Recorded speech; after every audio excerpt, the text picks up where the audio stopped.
Peggy 18.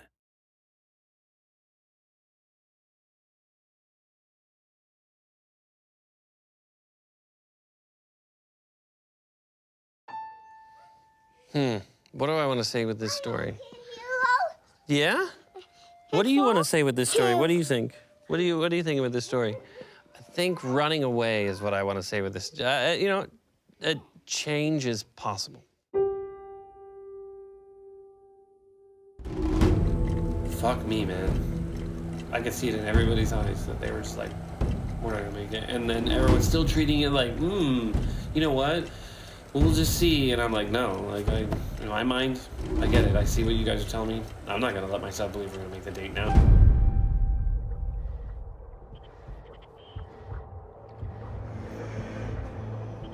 The gods of Olympus have abandoned me.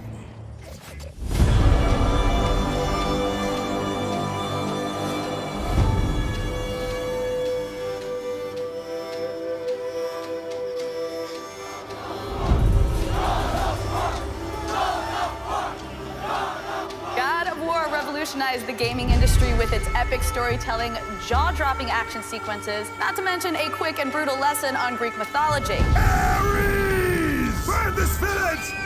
Burn it to the ground!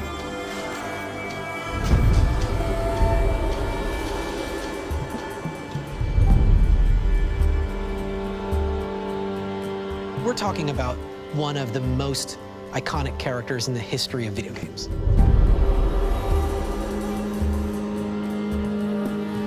Yeah, it's an ass-kicking game. It is. So I don't know what the demographic is of women that play these games as opposed to men. I'm guessing that the ratio is probably like 9 to 1. I bring the destruction of Olympus. Ladies and gentlemen, the creative directors of the God of War franchise. What exactly does a game director do? His tactics were brutal. That's pure carnage from start to finish.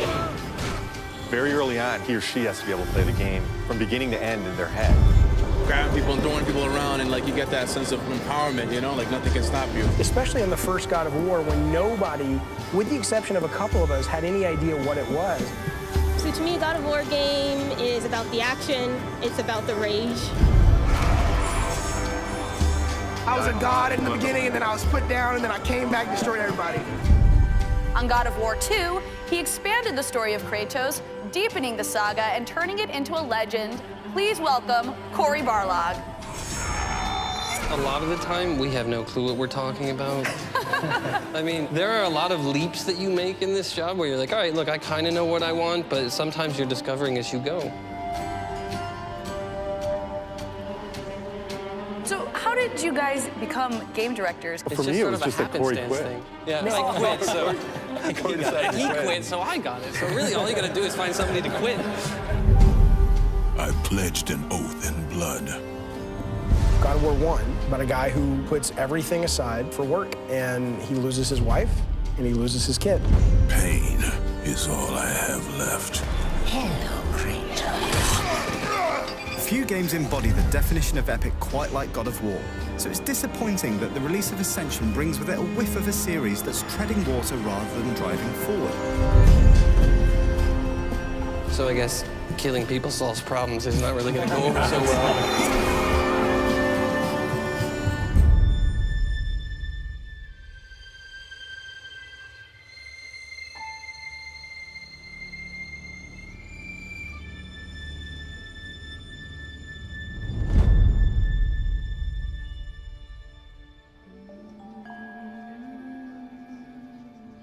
Oh, where am I sitting?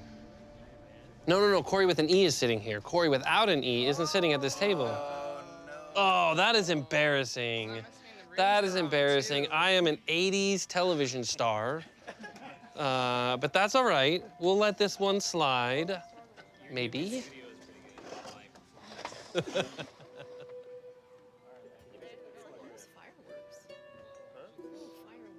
you, sir.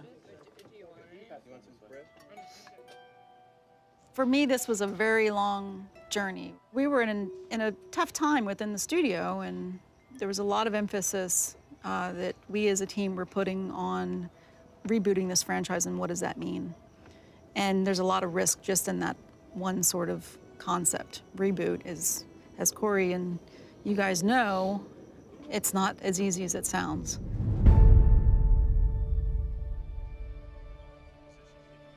Okay, first position, playback, action, and then cut, reset. We will do our thing, and then go back into first position, playback, action. Does anybody want to write that down for me? Because I feel like I'm gonna mess it up. Before he came back to the studio, I could tell he was a completely different person. He had gotten married, was a father, and he was telling a completely different story just, you know, as Corey Barlog. Legend or a myth or something like that? Shannon, where did you get this wonderful lawn turtle? I don't know. Did it just appear? Show up? Yeah. No, you still haven't cracked the mystery of the nobody came out? No one claimed it. Somebody stuck it in my garden and it's just been there. Do you know what that means? I don't. Appearance of a turtle in your garden. You lie. I have no idea. I was trying to stall to come up with something interesting. When I came back to Santa Monica, we were trying to figure out what we wanted to do. I know that what we wanted to do was not going to just be make another God of War game.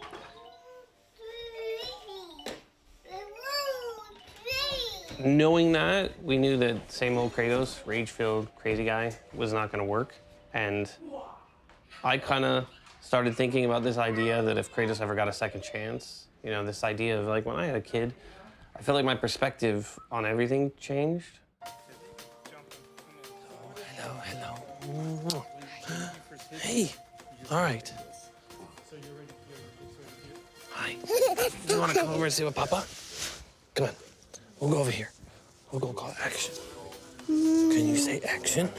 Action. Action. See, he's learning. Success means the world to Santa Monica Studio. I mean, this is something that, hold on, my pocket's buzzing. That's awesome. Yeah, I know, sorry. Definitely keeping that.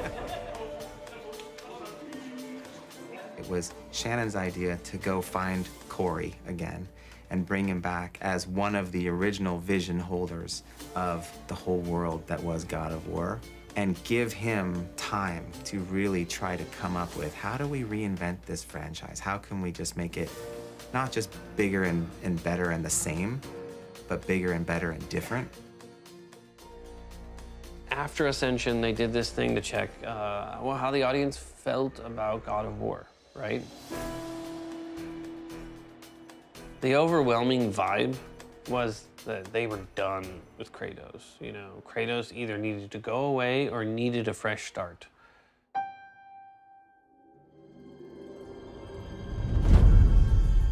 Kratos needs a fresh start. You know, if you see the picture, if you can see it all the way in the back, that face is exactly what people think of Kratos right now, which is just like, ah! You know, like there's no like intelligent conversation that Kratos has. You just like rip your head off. Like, how do you feel? Like, and you just rip your head off. Like there's one dimension to this character which was awesome as the anti-hero of the first game, but it didn't really grow. We didn't go anywhere with it. First day back was at Penn Station in Santa Monica. Everybody was doing prototypes, they were doing concept art, and they had kind of a pitch for Internal 7, the other game. I was very excited, partly because I had been on God of War 1, 2, and 3, so I was ready for something new. And I was very excited that it was going to be futuristic, they're going to have guns, we're going to do something completely different.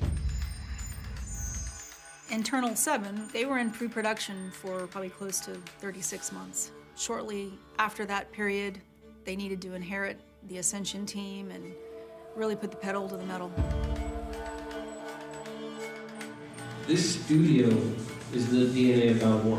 As we start to push this thing forward, you guys are focusing pretty much 100% on this other project that will be our new original IP. But yeah, the first time was getting everybody up there while they were still working on the other project. And I think it was, a lot of people were wondering what we were doing because it was a small team and it was just high vision, like what are we gonna do? And really kind of just throwing a bunch of stuff at the board. leadership had made some decisions around the growth of the studio and how we would remain competitive. And one of those decisions was turning ourselves into what we called a 1.5 team. And that would mean that you would have 2 larger IP development going on within the roof of Santa Monica Studio, and those teams would share resources back and forth.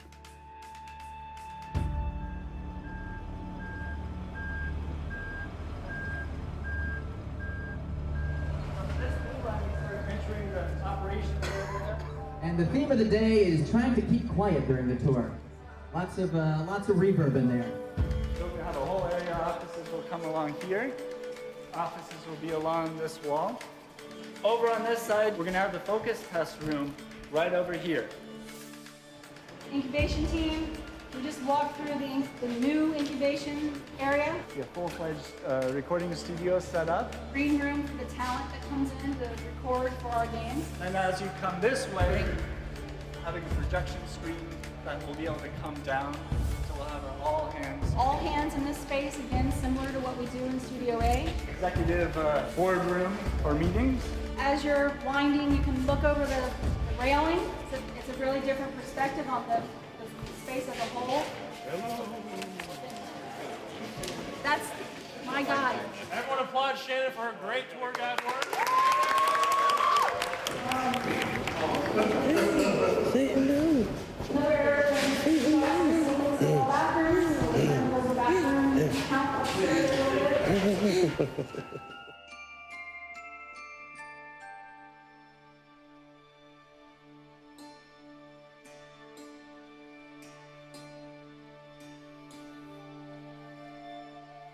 Thank you guys all for coming. I think this is a crazy great opportunity. I'm sure all you guys are totally overwhelmed like I am with how incredibly large this place is. But I think it just shows that Sony has a really deep commitment to Santa Monica Studios, and we want this place to grow, and we want you guys to be someplace special.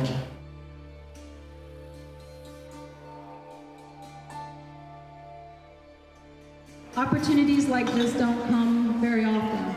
I'm very honored to be here with you guys today in our new home with the team that is going to be the future of Sony Santa Monica. Cheers.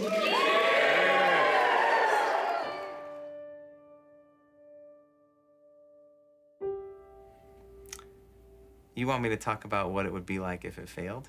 Well, I mean, yeah, just Yeah. really where it comes from is Yeah. what's at stake, because it's like Yeah. that's part of the business. You know, It what's is at part of the business, and you know, if any franchise were to fail on on an epic scale, like just not deliver at all, of course there'd be ramifications.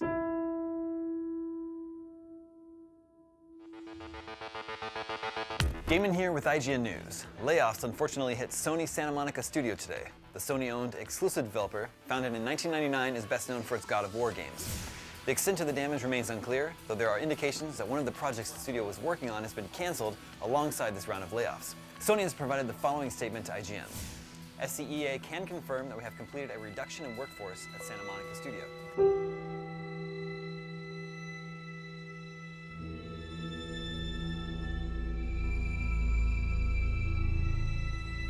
You know, I think it ended up being a dream that died, literally, in that moment.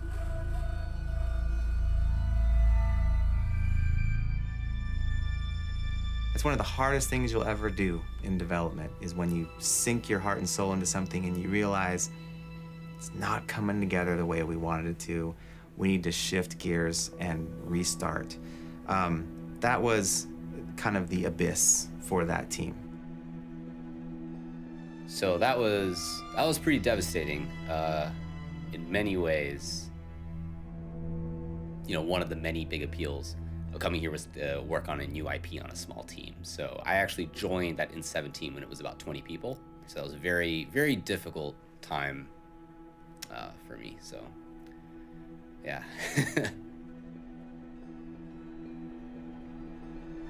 But for us, we kind of had our heads down. We were just like, okay, we had a timeline, and that timeline felt pretty good. That other game was going.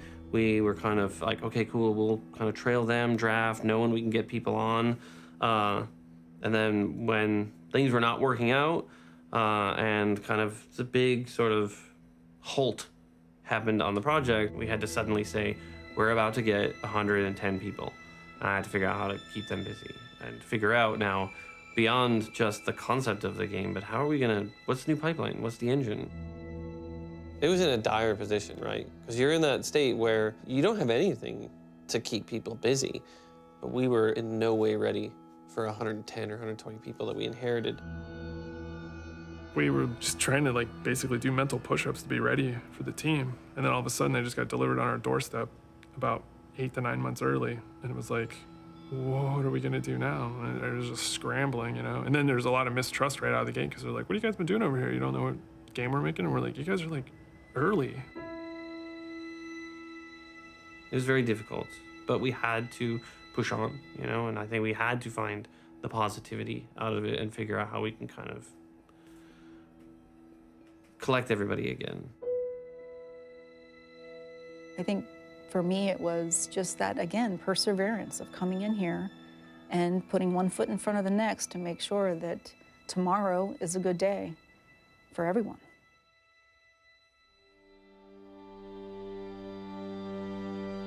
We have been through some pretty tough times here, but we are confident in our foundation and we're building on that. We are in a reset phase with the new studio. This probably won't make the final cut, but I like this location. I prefer this. This will all be lovely, but this is I'm fond of this place. It's pretty bittersweet. It's sad in some ways to be leaving the studio. You know, it's such a great place where so many great games are made. This big, open, collaborative space. We realized we couldn't keep it throughout the whole building and have that same feel, so moving makes sense. It feels like a new chapter. We're making a new style of game. It's going to be a good symbolic break and a new beginning. New generation, new facility, new logo, all coming together here and now. And it starts the future of the business that we so love.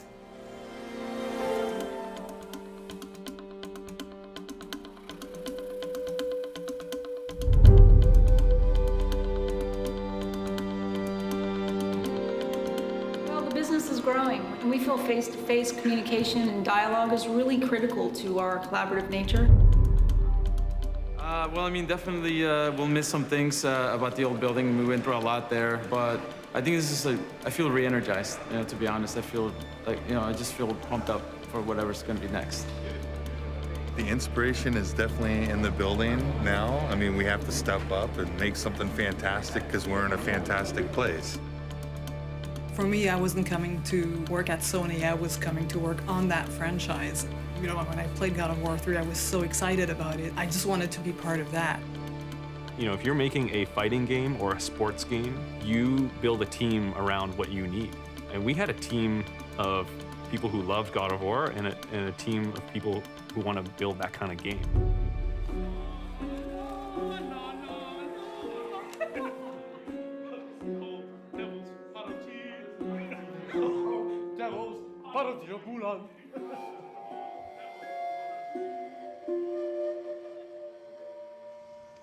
Honestly, for me, I totally thought that we had to throw it all out and we had to find a new hook for this game, something that could anchor everything that we were doing, but something that could also show that there's some change in all of it.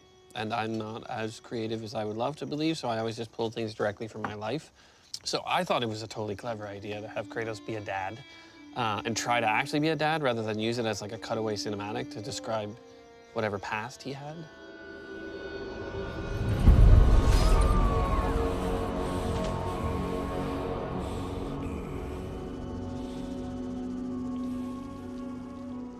It is such a departure for Kratos when the first thing you talk about is him being a dad, right? And his previous experience with being a dad was, murdering his family. And that definitely gives people pause. I think the remainder, or the rest of the studio, the rest of the team, we had really worked together, this core group of like 11 people, to find the best sort of version of what we were talking about. Initially, it wasn't even gonna be his kid. I think the first pitch I gave was that we wouldn't even know what was happening. So it was like Kratos walking through the desert, because we were, in my mind, still doing Egypt initially. Wind, sand blowing all over the place as he's kind of crawling through. And then kind of stands up and crests over a dune and checks out this really fantastic, like, this ancient city. And then he kind of turns around and then says, all right, follow me. And then we kind of reveal that there's a kid there. We have a long journey ahead. I think it was very little. It just at least got the spark. And then that was the, oh, wait, you know, we should do this. We should try this. We should do this.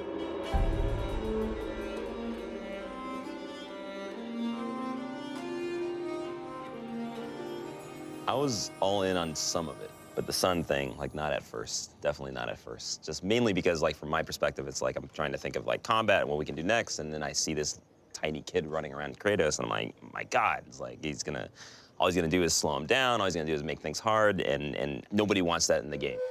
Rolling. You ready to kill a deer? Get your first knife? Yeah.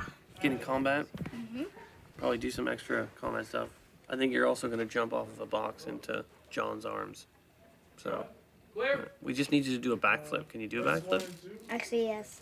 Really? You I'm can? totally kidding. You can do a backflip? Yes, I actually Wow. can. When I first did the audition, I thought it was a movie because it was just like some dialogue right there, and I was like, okay, it's just like a movie. And we just did like a fire scene or something like that, which I barely remember.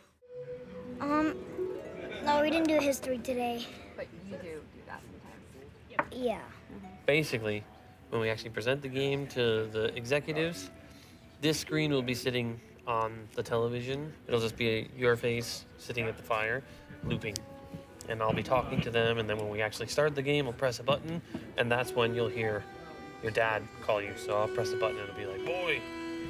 So it'd be kind of cool. And then I get the role, and then I go to like San Diego or something like that, and then all of that, and I'm like, wait, what? And it's like a game, and it's God of War, and I'm like, what? And I'm like super excited, but I was like really confused. And it was just a bunch of emotions going through me. It doesn't go on Facebook, by the way, or the internet. Yeah, I think Sunny wins that round for sure. What do you got? Gotta go like here? Yeah. You're just gonna. That's how you do it. Yeah. Okay, right into the belly. Or this.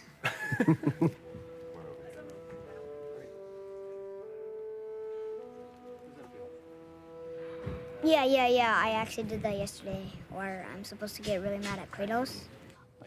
Anger. Ah! More. More? More. Give it to me.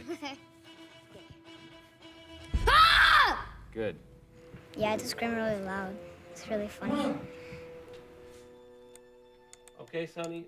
Loop. Boy.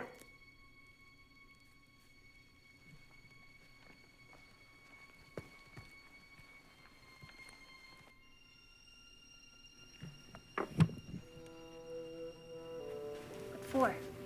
So remember that you just killed that thing. It's not alive anymore. If it's got kids, they're all alone.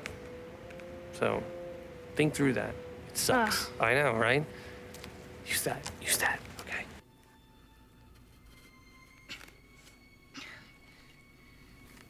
I can't.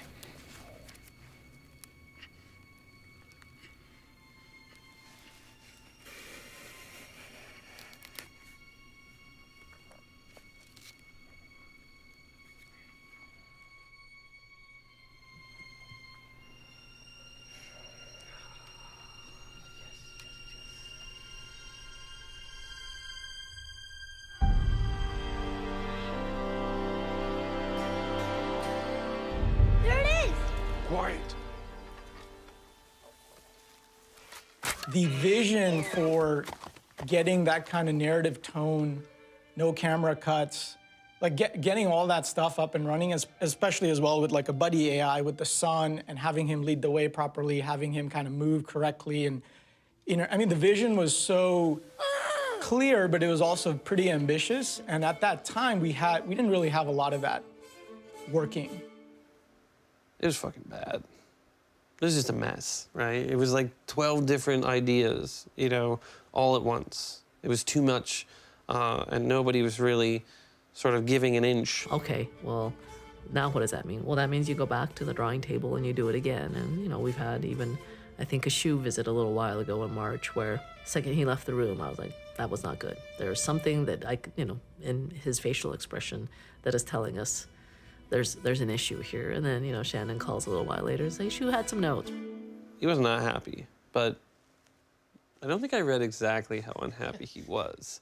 I was not very perceptive on that one, and it was Carlo who ran into him, and Shuhei starts telling him. I was horrified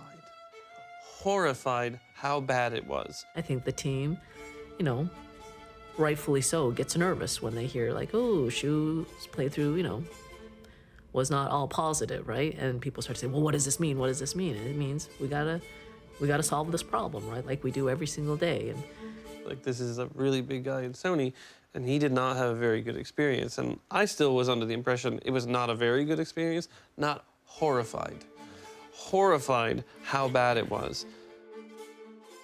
I think that he probably walked out of that room that first time going like, what the hell did we do?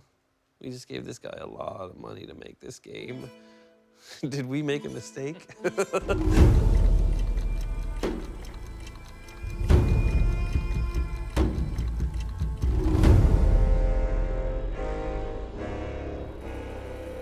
Run. Run far away from me. But you have changed. You're not a monster. The hunt for Kratos was very difficult. We were probably a month away from giving up. We were like that close where everybody started having this pull me aside conversation, and you start thinking about the reality of this. Like, maybe this is not gonna happen. Maybe you're not gonna find the perfect person. My agent had called me, and I wasn't really sold on auditioning for it. I know it sounds silly now. She's like, look, just read it. Just read the sides. And I read the sides, and I called my agent back, and I said, I thought you said this was a video game. You have seen what I am. And when you lose control, and the rage takes you, that is me in your blood, eating away at any goodness your mother may have passed on to you. It was literally like the test you do for a TV series or movie. Run. Run far away from me. But you have changed. You're not a monster. That is exactly what I am. Not to me. And it just, I couldn't wrap my head around how this would be in a video game. Come on, Slowpoke. Ah, this is not me leading.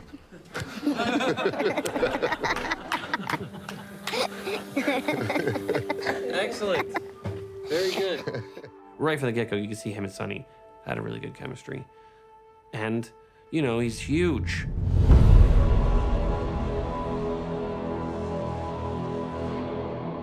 Ultra violence and sexism, that's God of War. Why aren't we doing that, right? People will say, Kratos can't grow. He's just this, like, anti-hero who just kills things and bathes in their blood. And I'm like, you need to see a therapist. But I think it was a necessity.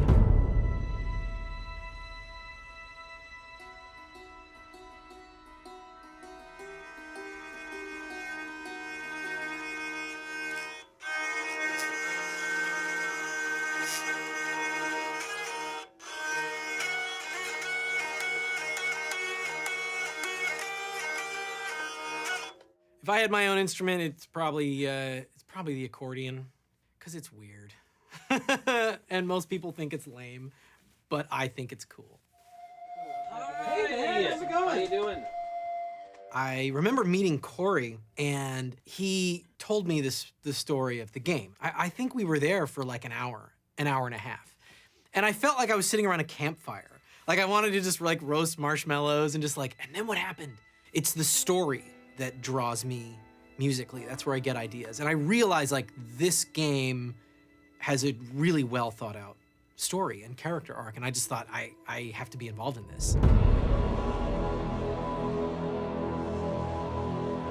What is God of War? Is Kratos the mascot, or is Greek mythology the mascot? I was talking to several people from the European marketing groups, because I think what they saw is like, oh, you're just gonna make another God of War with angry Kratos, right? And they're like, that's just not a good idea. And I had talked about, you know, potentially exploring other mythologies. And one of the guys had said, you know, I just don't understand how that would work. You know, what is Kratos gonna pop on a backpack and just walk to Scandinavia? You know, that just seems weird.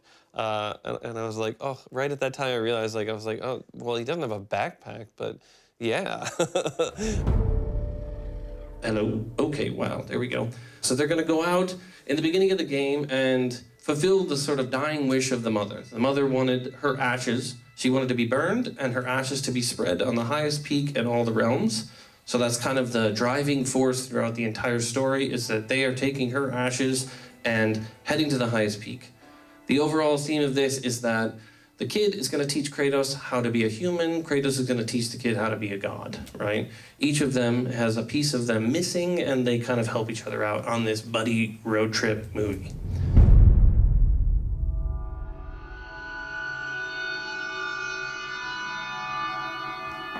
We are in the middle of nowhere right now. And we hear a hissing. There's the culprit. So, another adventure. Yeah, it was interesting, a cross-section of people too, because it was, we sent programmers, artists, Shannon, I think, went as well. It's a panorama? You're doing a film.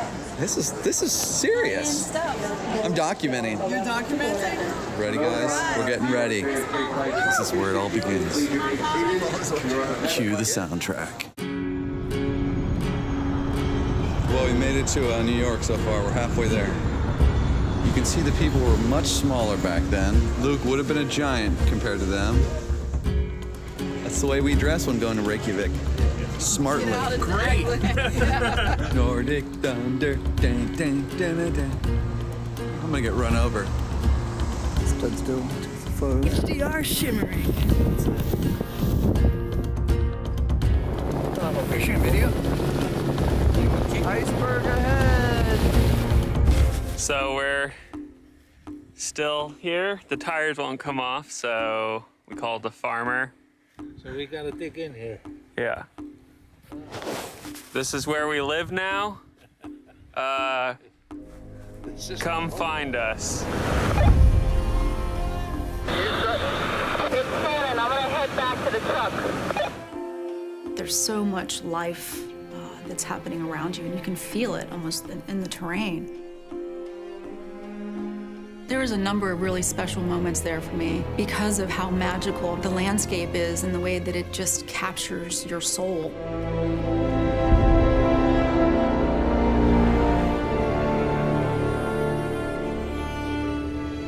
As I was looking around at the beauty of Iceland for the first time, it really hit me that the path that we were on was the right path. I could see the game for the first time, truly in my heart.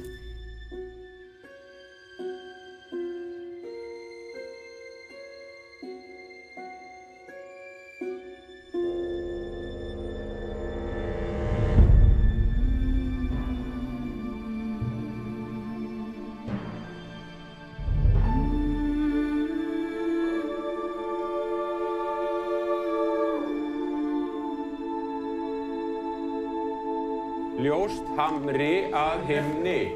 Ljóst hamri að himni. The Icelandic language today is the closest language to Old Norse. What that means is Acquire in Iceland would be able to read a phonetic spelling of Old Norse and do it correctly. So immediately all eyes were on Iceland as a possible place to do choir.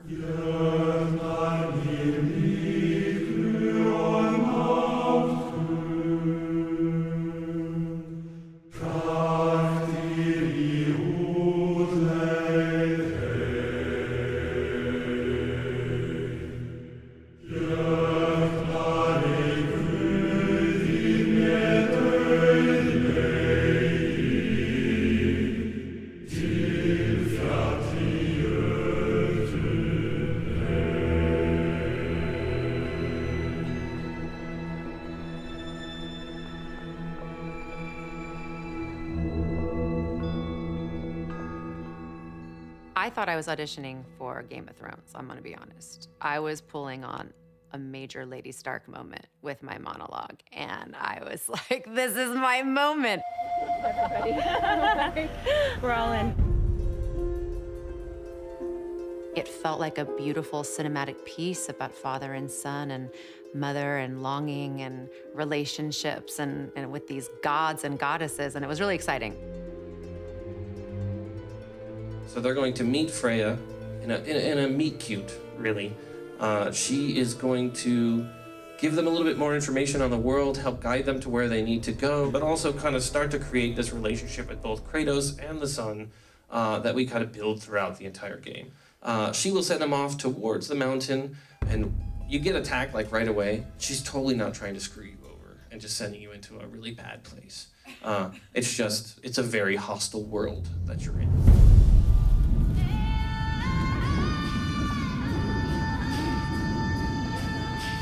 Yes, the gunfire is very exciting. It's all part of the experience. So, while we may not end up doing some of these exact things, I think it's cool to kind of get the tactile feel of these things so that we can kind of imagine a little bit of what it was like to live like people in the pre-Viking era. Wait, they have guns and we have knives? Yeah. Survival. Ow. Watch for poison oak! Stop saying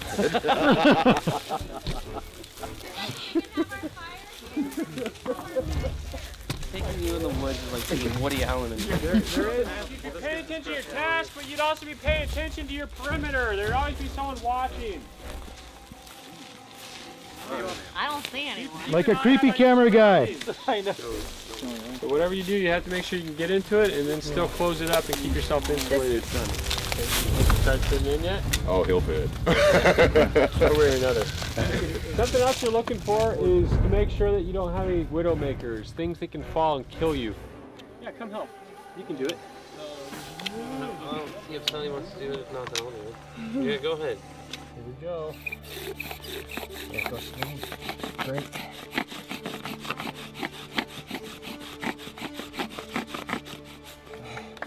You want to help with the rest of it? Wow. Oh my God. Well done, boy. All right, so I will call playback. Call him for position, get him in position. Okay.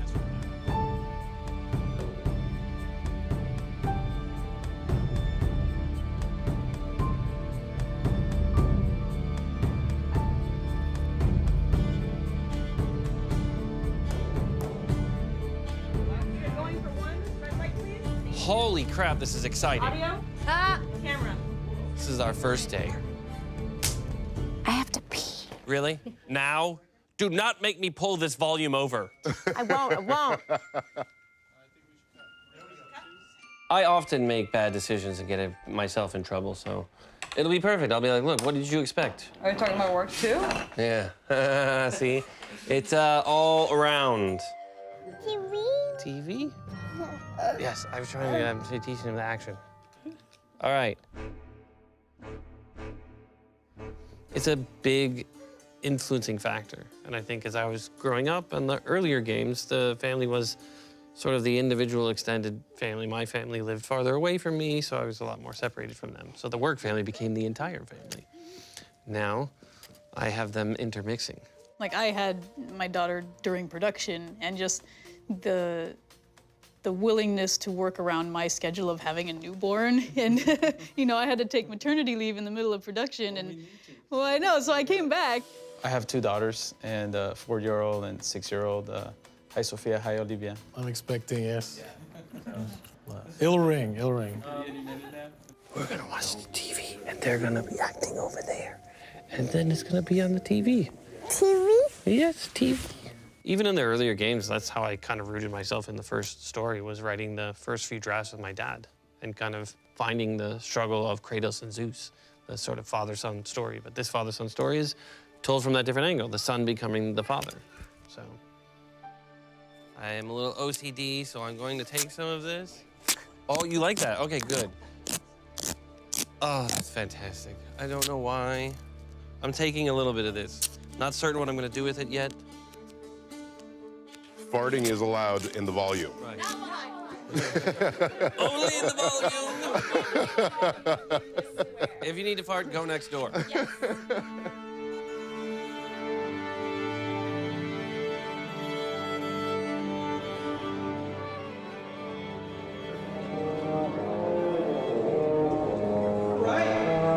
Thank you, everybody. Welcome back. We are going to 0M1, main theme. Hold on 1 second, everyone. Sorry. I was playing around with just this melody.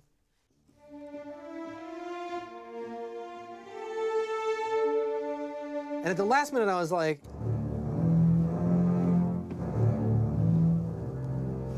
it's so simple that I almost wrote it by accident. It was the last thing I did in sketching that theme. But I mean, I've come to really love it. And I think its simplicity is what makes it so powerful. And it represents Kratos. He's a man of few words. His theme should be a theme of few notes.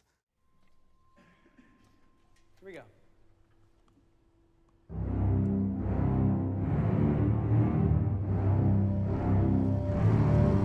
Huh? Kratos isn't the most verbal guy. It's not that he's not intelligent, because he was a general. He was very intelligent, but he's very efficient with what he says and when he feels like something needs to be said. And so with Kratos, it's like when a grunt can do, that's kind of his wheelhouse. Because he can convey a lot of emotion from kind of thing. That was good. It's really good. Sometimes I will on set be referencing him. What is this one again? I'm like, oh, yeah. It's phenomenal.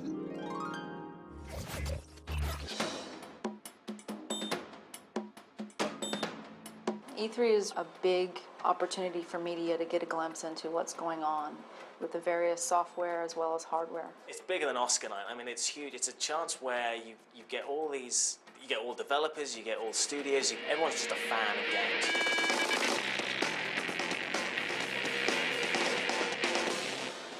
I drove around for an hour looking for a parking space.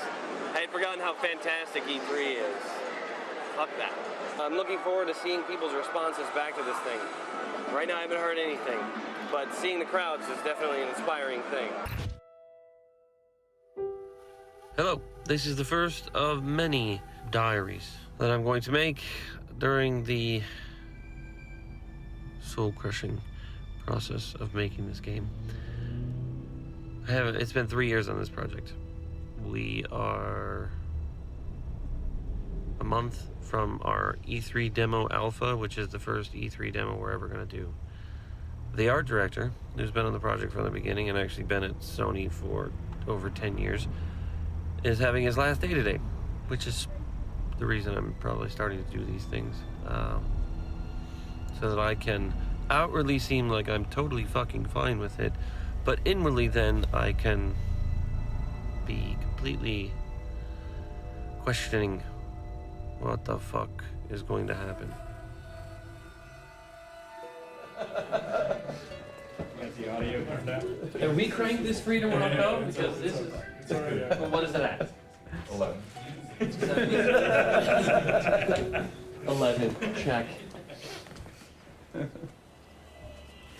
That dumb hammer doesn't scare me. Boom! Oh no! Boy!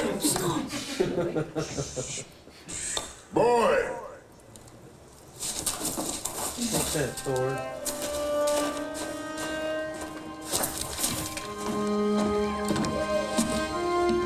Your mother's knife. It belongs to you now.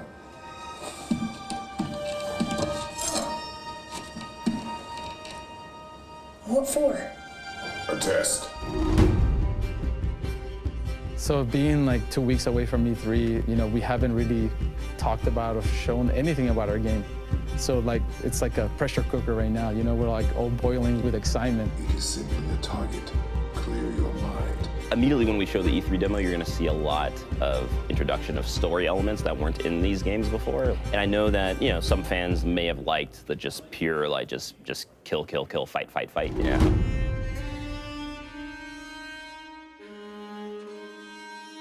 Well, I don't know how they will react, but I'm excited about finding out soon.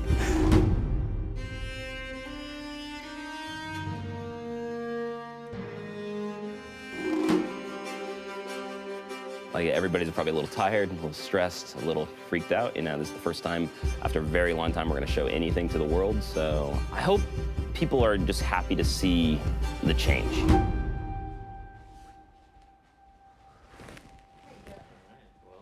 Oh, man. So I think I've been rehearsing that demo for a month. And it's just 9 minutes, but it's, to me, the most important 9 minutes of this game. Because that's the one where either everybody's gonna go, what the fuck are you doing? Or, what the fuck are you doing? That's awesome. Like, I have no idea what answer is gonna be either. It truly is like the cat is alive and dead at the same time right now.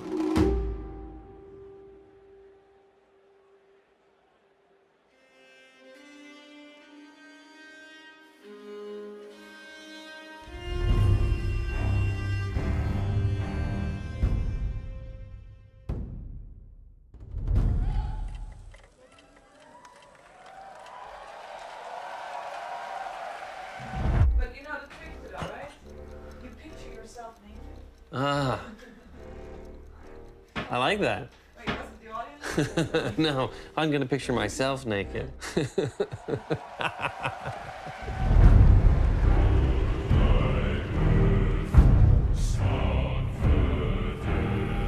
You want to say bye-bye to Papa? He wants to open that door. Come on. Give Papa a big hug. Yeah. We've seen so much in the last 20 minutes, and we haven't even started. I know. So many exclusives, so much more to come. I'm excited to be surprised. I don't know what's gonna happen. You never know what's gonna happen. I will try not to screw up. All right, I love you. Mwah. Ito, I love you. Papa Bush. Mwah. All right, you have a good day opening and closing doors.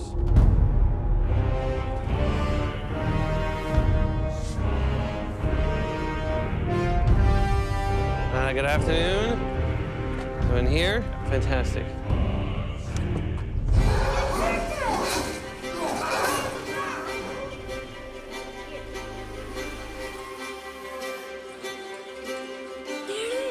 Hold. My wife talks about she doesn't come home from work being a stay-at-home parent. She's constantly immersed in work. And I'm like, I kind of feel the same way. And I should be able to separate from it, but I have this like problem where my brain will not disengage. It was last night. It was 3 in the morning and I'm like, I really need to sleep. I have to sleep. And I just could not stop tossing and turning and What are you doing? going over both the positive and negative scenarios. You know, and one of them was trying to convince myself, you know, the positive scenario, and the other one was just worming its way in like an earworm, you know, like, they're all gonna laugh at you. Maybe not that exactly, but. Hi, everyone. Oh my God, thank you. That's so awesome. When I saw it yesterday, I was with Corey and Yumi and Kevin, and I said, you guys are just so close to this that you don't see how absolutely phenomenal it is, and it's just mind-boggling. They could very much say, wow, that's great. This is a new direction. You know, gamers, I feel, have grown up the way that I have grown and the team has grown. We've all kind of moved to this next phase of gaming. Are you excited about today's press conference? I have no idea how people are going to respond.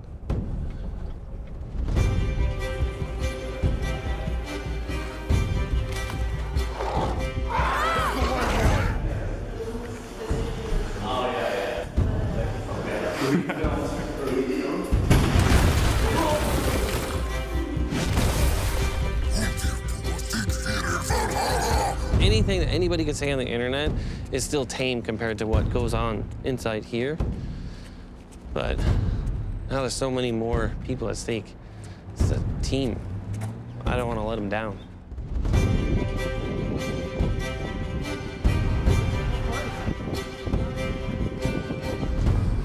I think there's nothing we can do now. It's already done, so I have faith that people are going to enjoy this And then I won't have faith, and I will have faith, and I won't have faith, and I'll just...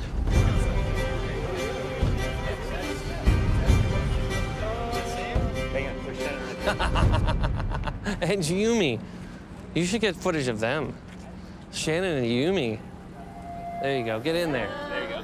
Get up in there, right in Yumi's face. No one wants to watch you tape them. They want to look at you. All right, so this is the bonus.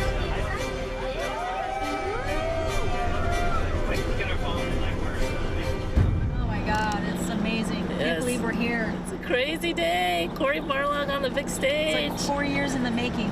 Yeah. Woohoo! So in terms of going in? Yumi wants the camera off. All right, we're done with the camera.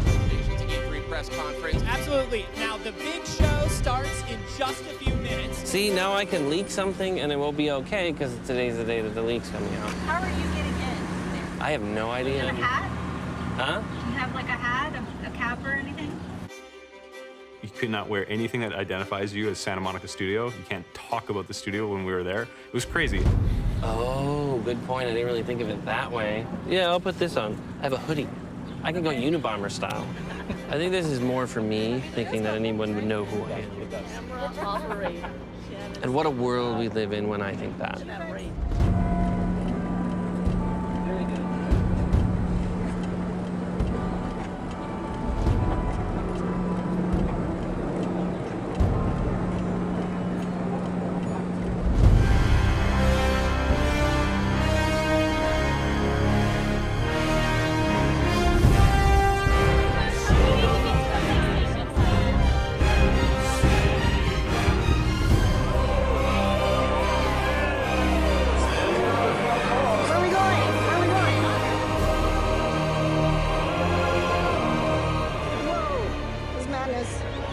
Welcome, guys. Yeah. 2016 Sony press conference. You're amazing at this.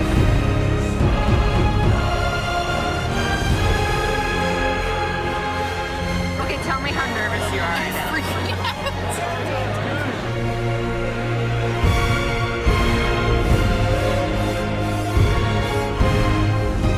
I had Richard on one side of me, and I had some random stranger on the other side of me. I want to lean over and be like, I know what this is. I know what this is.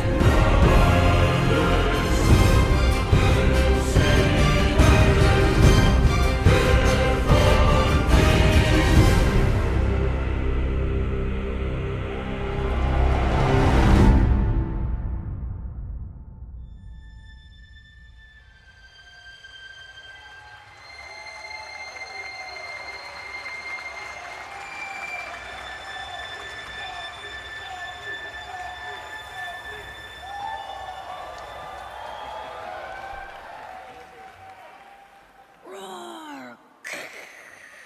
That dome hammer doesn't scare me. Boom! Oh no! Boy. Stop! Boy!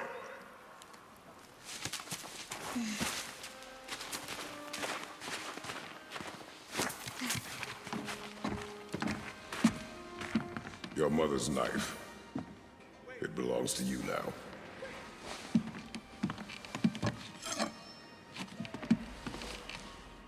What for? A test. She taught you to hunt, yes? Yes, sir. Then show me what you know. I am hungry. Feed us.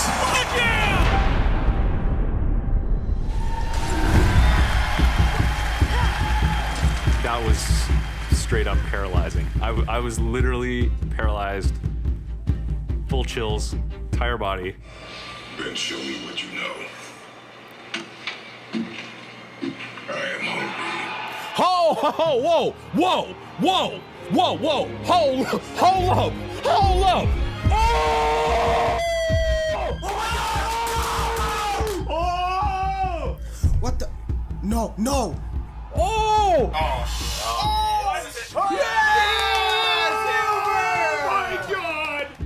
I literally got to like raise my arms and hear that sound as he stepped out. I am hungry. I get chills even thinking about it. It was truly a once-in-a-lifetime experience.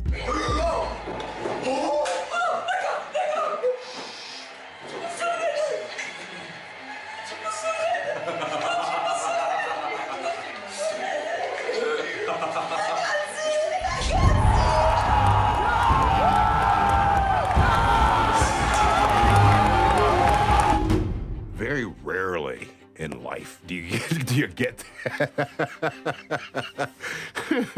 You know, feed us. Ah! You know, it's like Kratos! Got him fucking Oh my god! Some of my friends are like, yeah, but also kind of like jealous at the same time. And then like some of my friends are like really happy for me, like, bro, like I saw you in like God of War trailer. It was like so crazy, and they're like freaking out. And I was like, yeah, blah, blah, blah. That is awesome. Oh my god! Oh. Holy shit! What are we hunting? You are hunting deer. No, but what is Kratos doing in a Viking style game? Which way? Your hunt. You tell me. Kratos with an axe! Oh my god! Oh, no, they didn't. No. Fuck gameplay. Which was incredibly ambitious, right? Corey's gonna play the game while we perform the score live to the gameplay, not a pre-rendered video. Nah, Brett. Nah, son. Oh my god, they're actually going into the gameplay. It was section to section, like worrying to some degree about just how it will play. Punch him in the fucking face, son. Holy shit. Will Corey hit it? Will he get the mantle? Will the sun move the way we want him to move? It looks gorgeous, looks amazing. Oh my god, what is going on right now? And we were literally going section to section, like, we'd be like, and then Andrew and I would be like, yeah. Whoa! What is this? This is the best game so far that have ever been shown at E3. And that's just this little tiny piece of what this game is gonna be. Yep. Oh my god! Oh shit! The team really got together and really delivered on something that is very hard to do. Woo! This game is gonna be good. This game is gonna be so fucking good.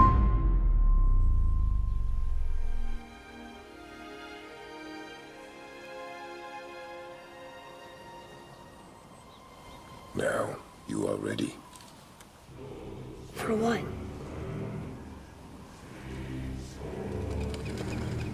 A new beginning.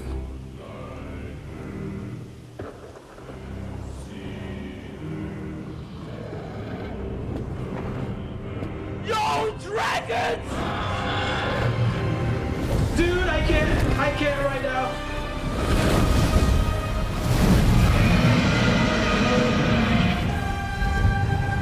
Please welcome to the stage, Sean Layden. Good evening. Good evening, everyone, and welcome. What a way to start the show, huh? The live demo of God of War.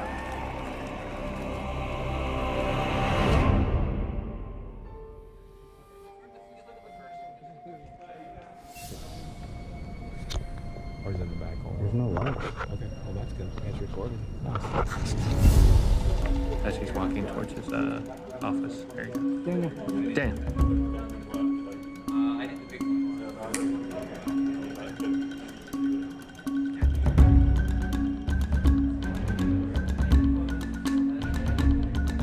Everybody's telling me, my gut is telling me, what we did on E3 doesn't scale, right?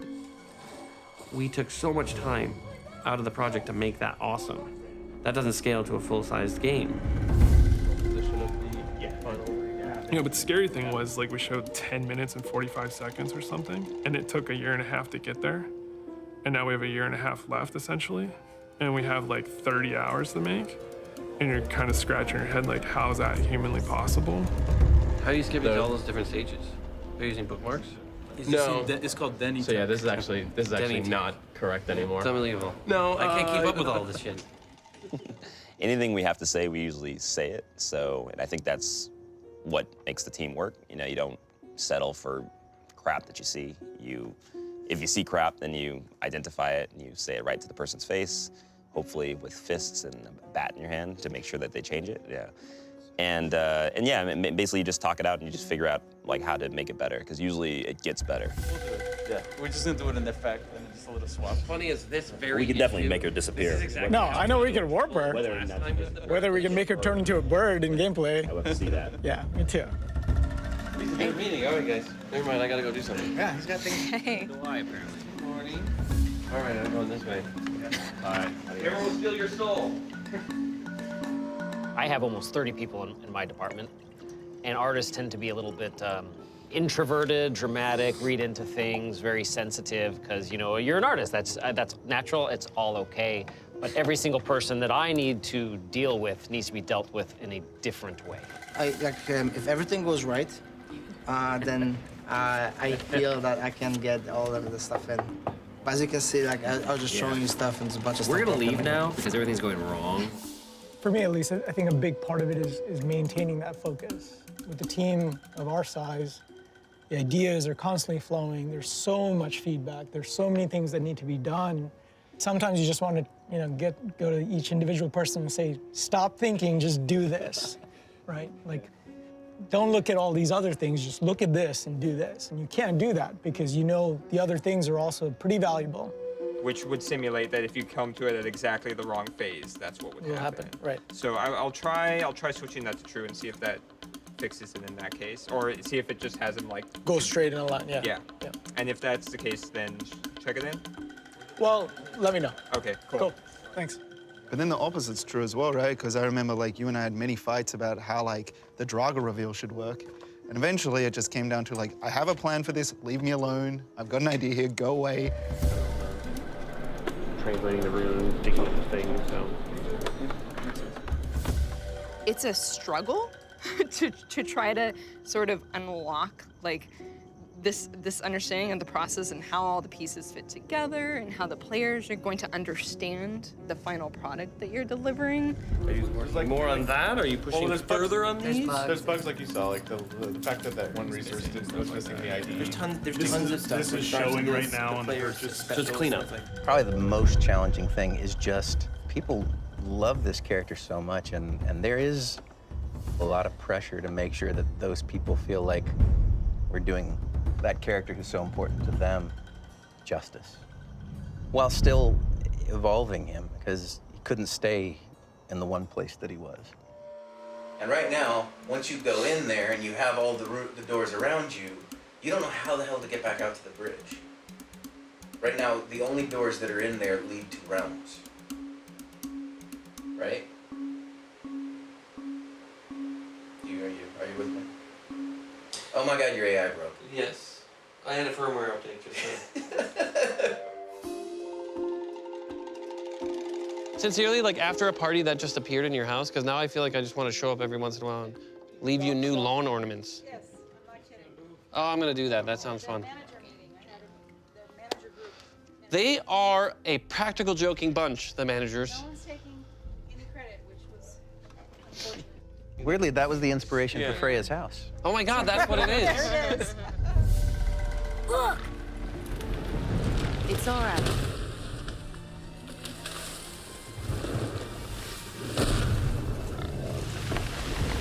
Is he friendly?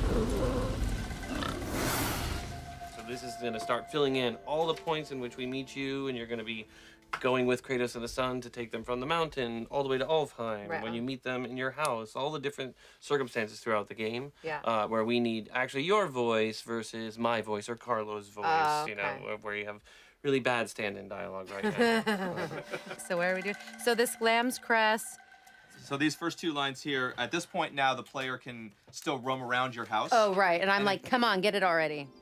I also need lamb's crest. Do you mind? It's a white petal flower in my garden. Just a handful. You better work, Kratos. Fine. Lamb's crest. I'm a fucking god of war. That's amazing. I hope you guys keep that in there. What's up, Larry? We're trying to hit alpha. It's like a big deadline for our game. So. Good, how are you? Good. What, you a big time motherfucker now because you can do movies and shit? Save some of that money, dog. Who are you working with? Nicole Kidman and Colin Farrell. Oh, good. So nobody bigger than me. I mean, good to see you. Have you missed me? No, not really. Yes, you have. Yes, you have. Come on, man. It's okay. It's okay to love, dog. You gotta, don't forget that. It's okay to love. Love is first, followed closely by hate and divorce and alimony. Those are the things we teach kids on set. It's my meeting. Yours? Where? Yeah, let's do this. Where is that? It's in the pit. It's in the pit. That's awesome. Well, I mean, we can show you stuff without Jason. Yeah, that's true. We don't need him, right? How deep can your voice go? Pretty deep. Okay, good. You're playing Jason today. Great. So do we think the plan is to always have like the word Valkyrie written behind her, just so you're clear? Yeah. That's awesome. That was your vision, right? It was. I just didn't realize that you guys were able to really achieve it. Jason, Jason, I did a terrible. what are your thoughts on the Valkyrie? Valkyrie? I don't know. I haven't looked at the Valkyrie yet, so I don't know. I hear it's awesome. It is pretty awesome. I would not want to be the character following this meeting. I don't want to be the next character. That's what we're because not gonna show any more boy, Yeah. the bar has been set, ladies and gentlemen. Now I don't and know it's who high. to throw under this Right. bus. Now you got to top Valkyrie and final boss. No pressure. I'm going to be showing you some work in progress stuff. I'm actually the first, so I've heard I'm the first woman in the combat design team at the studio ever in the history of the studio. And when I heard that, I went, oh, that's actually really cool. That's not scary. It's cool. However you want to start, it's your meeting. You go. So this is the witch. Yeah, usually her eyes glow. So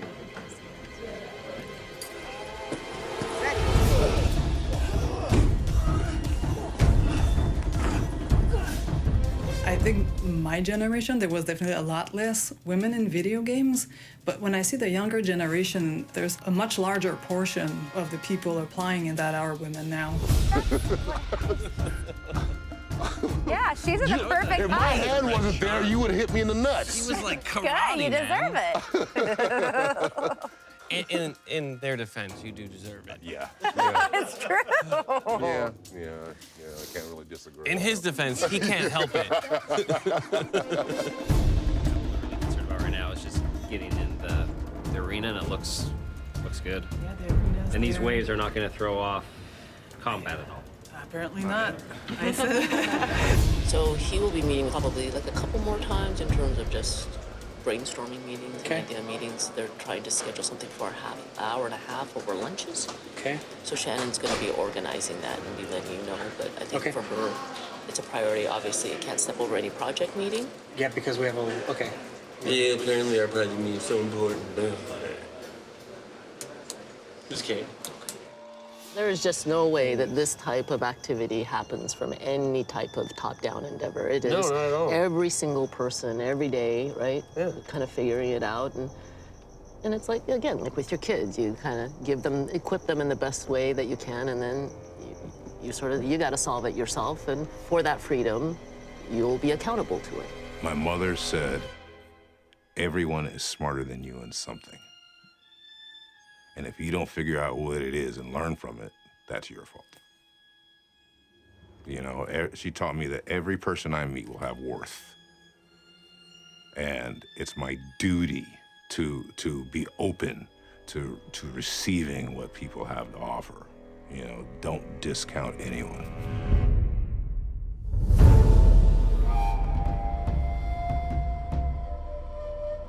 Do we have information on all of these playtesters? They are giving us nothing on their faces.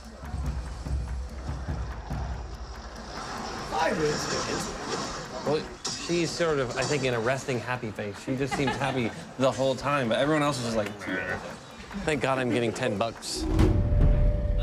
I started in this industry. I always shudder when I say this, but I started in 1989 as a game tester at Sega. And when I finished school, I had no idea that they paid people to test games.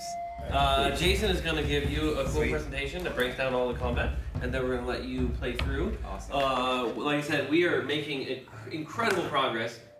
I am very surprised at how fast everybody seemed to pick up the controls. Like, they seem to just adjust to it very quickly. It's almost like they could be good. Not a lot to study, which is good, also. Yeah. There's only a couple things on here. Well, you know, pick up and play. Addictive. It's a That's good how we thing. roll. What? Sorry, this is my director. She is actually guiding me through this entire Yumi is like, you're already 4.5 minutes off schedule. Get on schedule. It's amazing. Thank you, Yumi. I will stay on this. That's true. She could be smiling beneath the frame. I'm gonna go with I believe she's smiling beneath the frame. Can you get me a larger monitor? I'm not sure. Yeah, this is a little small. This is not the executive monitor we normally have, so you'll have to slum it like the rest of us. Is he trying to hit the kid? He is. He's trying to punch. He's good at killing.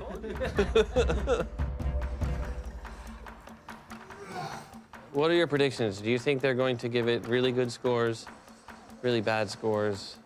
With that, the lack of facial expression, I can't tell where any of them are at. If they are enjoying it, if they're bored. I just see Derek. Derek, he just looks so professional.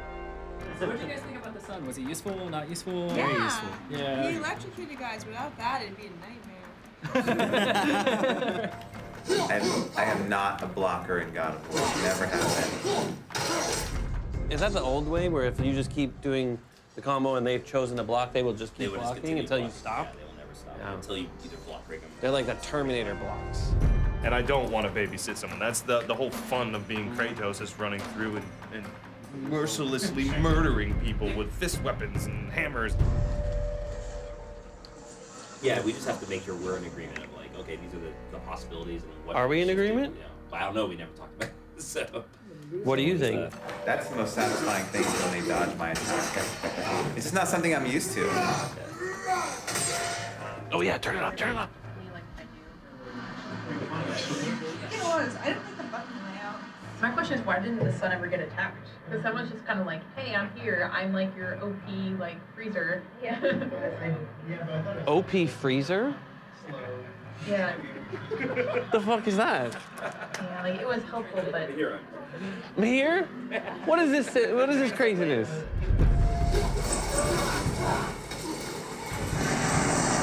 Yeah, he's definitely on the OP side, but it's fun. I did not know what that meant. Yes, true. During the playtest, I was really? It's really OP to me. So like it felt really like I didn't even have to pay attention to him, and he was just kind of like a fairy sitting on my shoulder, like shooting stunning arrows, and it was really overpowered and it felt really cheap.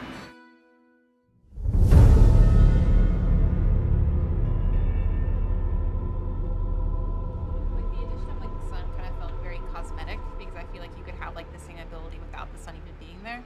And so I feel like if like the sun is supposed to be like an integral part of like the game, then like he should have a role, and like the player should always be like actively aware of that, like as like a liability, or like maybe like having the sun like play a larger role in combat. This is the all or nothing. It's everything. Like, we are literally all in on this game.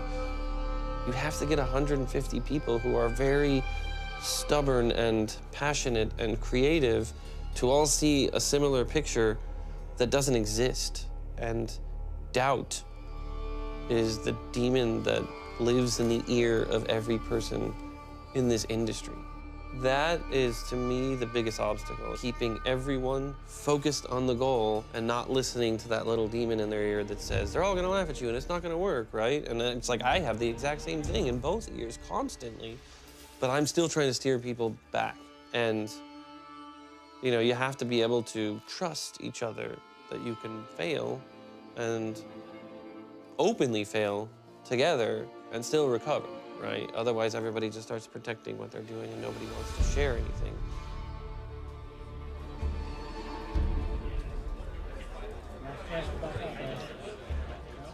A lot of what we're doing is not simply throwing every single thing out. It's looking at the DNA of what God of War is and finding out the mountain we had to climb to kind of change this franchise. It is the traditional sort of child coming of age, but it's also Kratos kind of coming of age. The idea of Kratos being a closet human being, right? Somebody who hides his humanity, somebody who is shunned and run away from it. So we've always kind of kept it a little bit open just to allow people to freely play with it, but now we're going to start really honing in on forcing people to have to use the sun to create opportunities. I see runes there.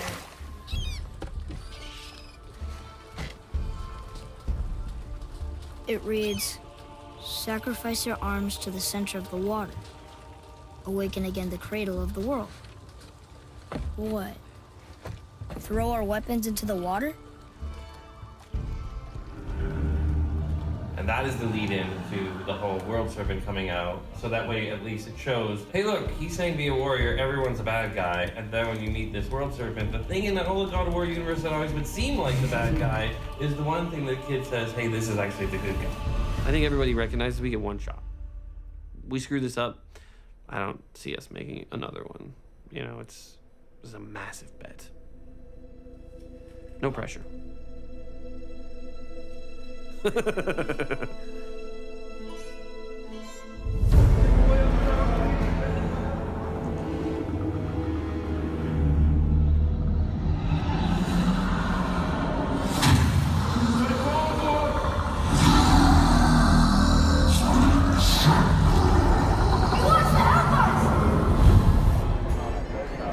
It's an interesting approach because in the last ones, you know, how he killed his family, and in this one, he's actually got something left, so it might be interesting how they use him. I think it looks like a badass Kratos. I love the beard after everything in the video. Yeah, he's still badass. So being from Norway, does it seem legit? Well, it's gonna be fun. I don't know yet. I haven't got any hands-on time, so it looks nice, but until I get to play it, I don't know. I want to first start by welcoming all of you guys to the God of War Behind the Curtain panel. Hello, everyone. I'm Corey Barlog. I'm the director of the game, and I make their lives completely miserable on a daily basis. That's really it. That's the best description of it.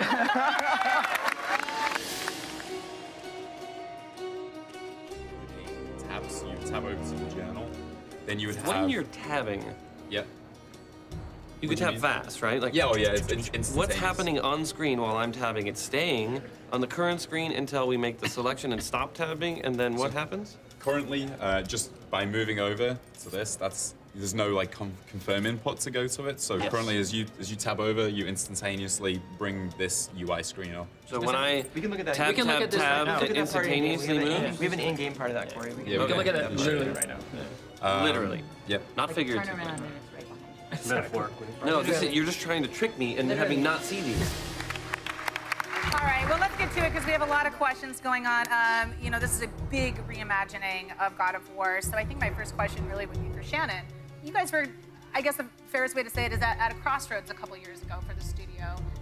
You know, as we were kind of at that crossroads, it was really apparent to me that we needed to really look for a new beginning and someone that could tell that new beginning in a way that causing problems.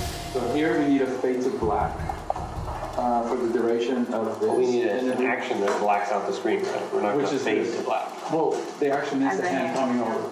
Right. Yeah. So it's not going to look like a fade to black, right? Well, we're going to try our best not to make it's not going to look like a fade to black. Awesome. I realized that when I made the first and second game, I was a very different person than I am today.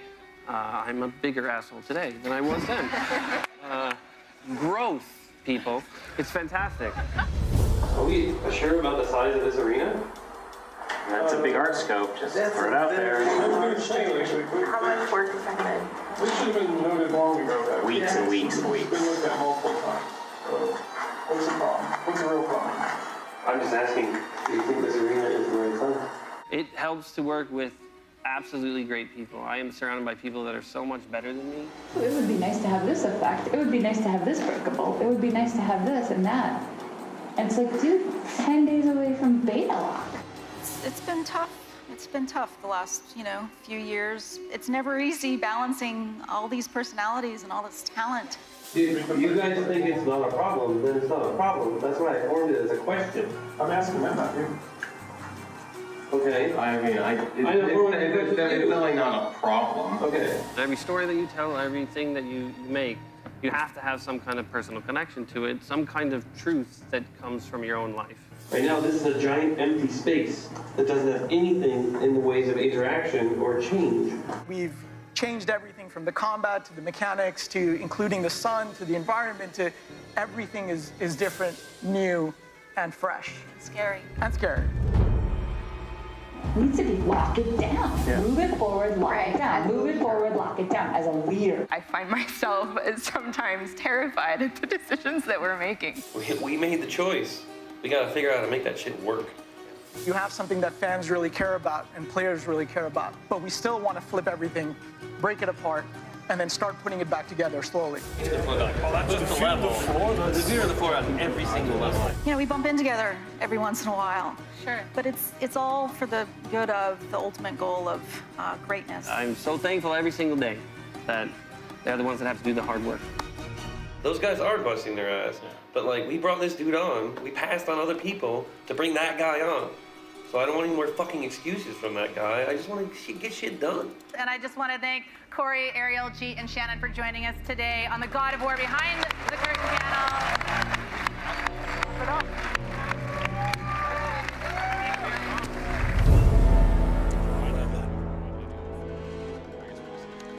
Or yeah, I guess it fell through the cracks on that one. I feel like this whole time we were supposed to have you play the game, but you haven't played the game. Right. What'll be great is if we boot this up and it doesn't work. Now I'm very excited. Like I want to try that out. So 391.95. I have no idea what that means. I'm able to now share with you guys the specific release date. The date we've landed on is March 13th, 2018. This is also going to be 11 years to the day from Corey Barlog's God of War 2 that came out on March 13th, 2007.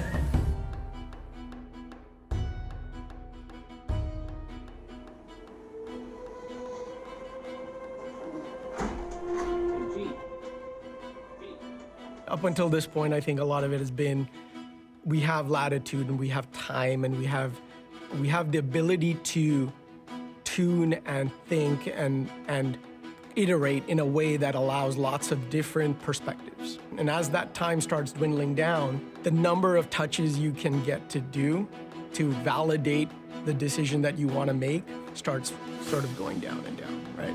It's risk versus reward, right? We're like, well, there's this issue at the end. If we fix it, man, the payoff is huge, but the risk is super high, so what do you want to do? So the bug is you're invulnerable, and so what'll happen is you can kind of walk into the trap, and then bad things, really bad things start happening. Yesterday I was in the middle of taking a bunch of, oh, that's awesome. Look at that. Fuck. There's no reason at this phase that the log should just be walking on its own. It's the magic log right there. So currently we have about 3,878 total bugs in the database. We're supposed to be at 0 bugs right now. That was our goal. And we're here in the state where we still have quite a lot of bugs open. This is a perfect example of the bizarre shit happening with the kid's face. Well, you don't want to have triplicates of the same bug, so going through and if anything is called out for one of your guys' groups, just say, oh, we're already doing this. This is a good example of like the average scenario that happens in a day in my life. Seriously? Now I'm looking at the game as a whole going, there's no way we're gonna stabilize this. Oh my God, seriously? Can we go out there and tell them to fucking stop? I know many of you have been pushing really hard. We've been asking people to step up their hours, their time spent in the studio. I know people have made some compromises to make this work and to bring home the result that the studio needs. So to those of you who've been pushing hard towards these goals, thank you so much. I really appreciate it. I think And I really did believe, I think 4 weeks ago, that we were on target. We were absolutely no problem going to make the date. Now. All right, so in terms of release date? Yeah, so I need to start to be committed to a January 9th sort of status on announcing release? I don't know. Scary, scary thing is I really, really don't know. Which means beg for more time. What do we do if they say no? We're screwed. When you guys were first brought on this thing, do you have any idea what to expect? Father, help me! This scene is the first time that the son kills a human being, so it's pretty powerful moment.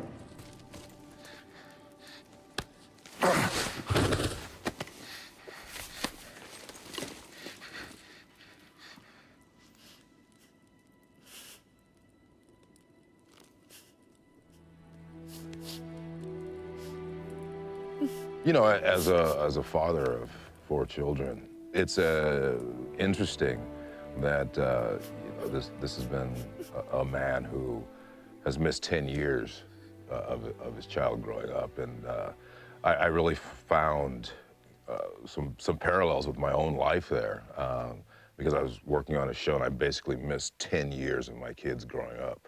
So it's just it's an interesting dynamic for me. You know, it's you know, a little closer to home than I'd like it to be. As 2 human beings, what are the sacrifices that you guys have to go through to protect something like this legacy, to have a secondary family?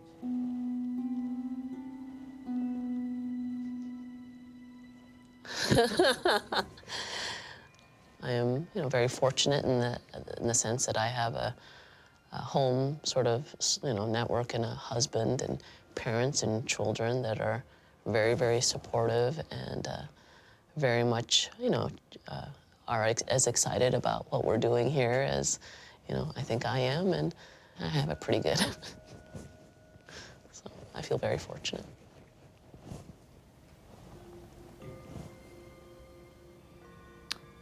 I don't think I want to answer this right now.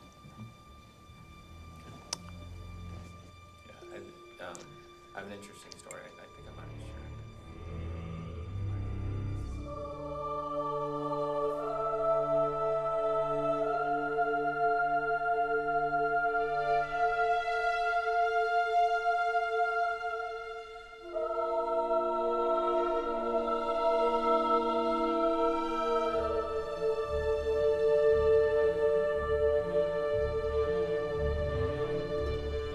What does this goal mean to you?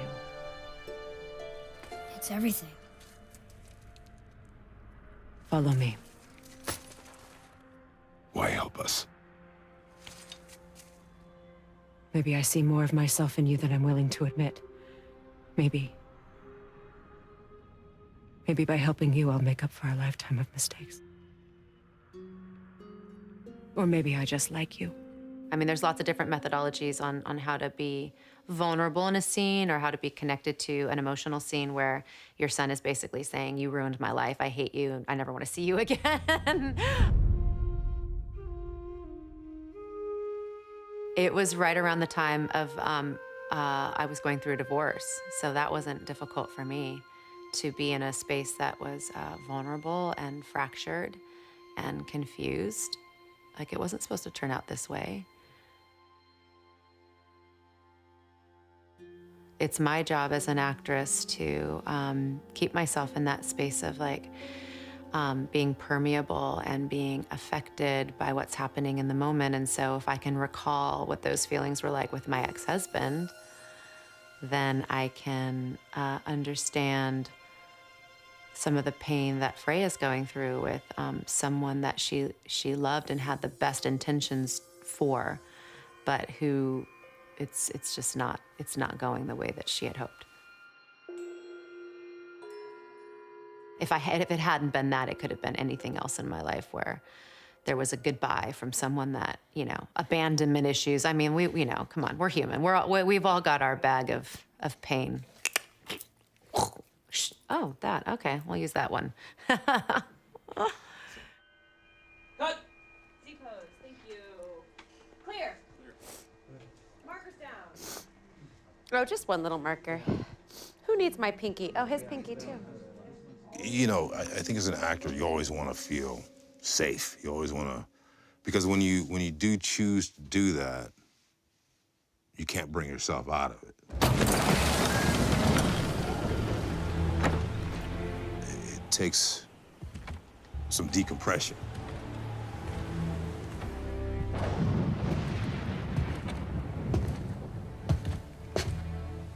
The scene when I go back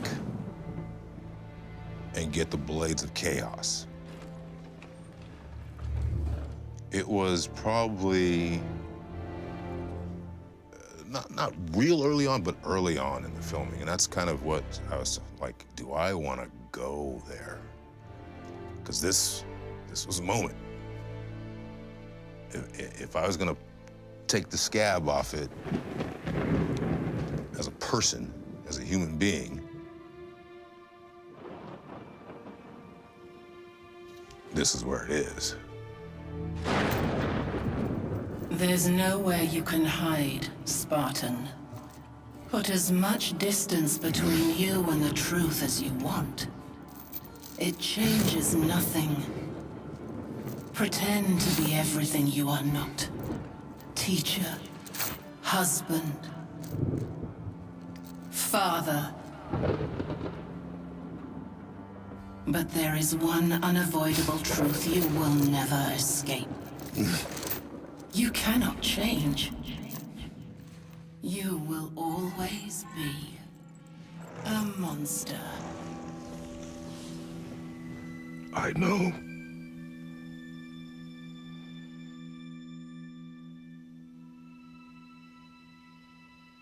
A lot of this performance, for me, is a love letter to my kids. It's an apology.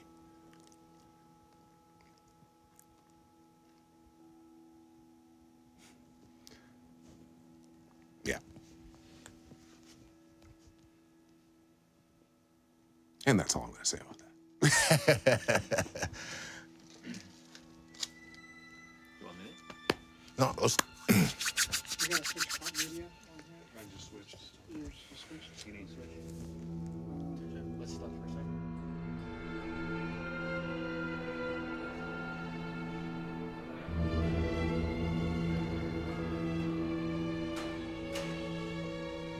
Fuck me, man. I could see it in everybody's eyes that they were just like, we're not gonna make it. And then everyone's still treating it like, you know what? We'll just see. And I'm like, no, like in my mind, I get it. I see what you guys are telling me. I'm not gonna let myself believe we're gonna make the date now. Now I'm just gonna try to adjust to the April. That changes. Well, that means you're not going to Europe next month. No. But February, like that. Yes, it means next month is very hard. But 4 years of a marathon, you don't want to stop running in the last 200 feet.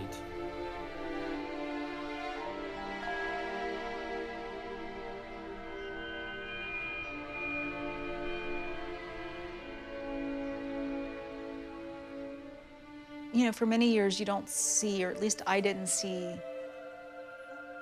what a sacrifice was until you start sort of living the sacrifice. You start feeling the sacrifice, if that makes any sense. We as working parents always wonder and question, do we really spend enough time with our children? I carry that with me every day, and I never have the right answer. All I can do is be the best I can be in those moments that I do have my children, and that I'm really able to engage, and hopefully the stresses of the job, don't get in the way of me being the best parent that I can be.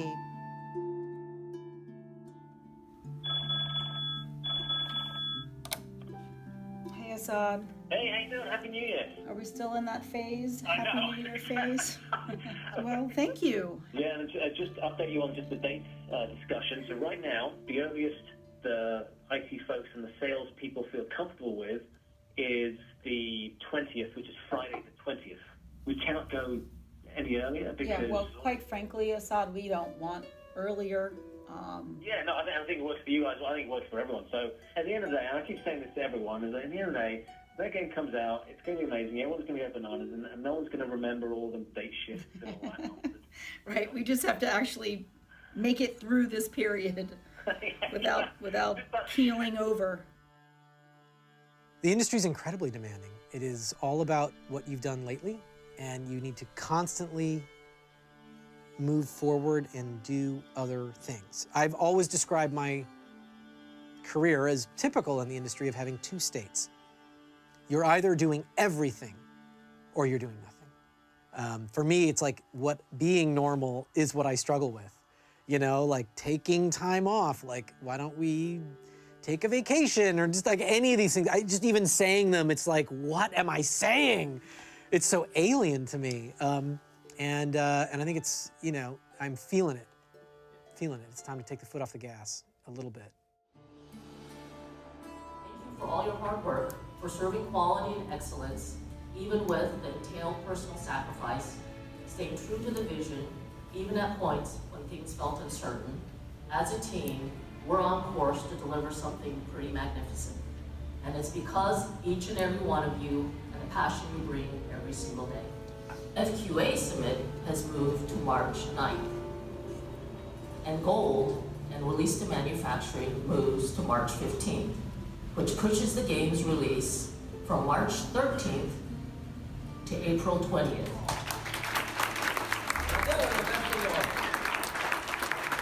Without everybody, we would not be doing any of this crap. It would be me talking to myself in a room.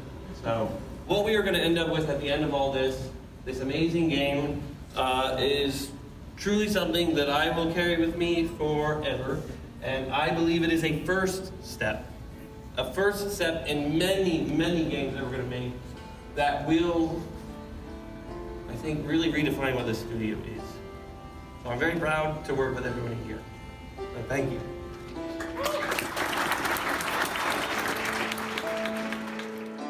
Again, thank you for all your hard work. I know we have still a push ahead of us.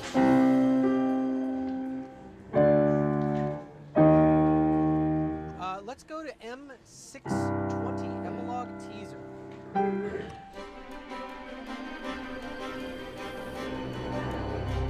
We are supposed to be going gold today, so now we're gonna go see if Yumi has any idea of whether or not we're making a disc today. So we're at a point where QA is testing round the clock, getting new issues coming in all the time. You know, everybody on the production side is constantly evaluating what new bugs come in. Hope being that once we end up at the end of the day, we have a solid build that has 0 critical issues. You know, that's the one that we're like, yes, we want this to be burnt on a disc. We want to take a picture with it, send it out.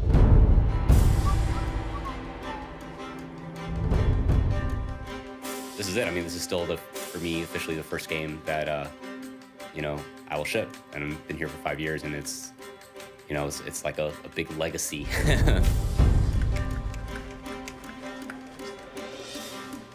Okay, this way. What's going on? I was walking by someone's desk today, and I saw something that had been updated, and I was like, wow, that looks amazing. He's like, yeah, this just came in. And I was like, dude, we just have to finish this game. If we finish this game, it will be awesome. There's so much good stuff.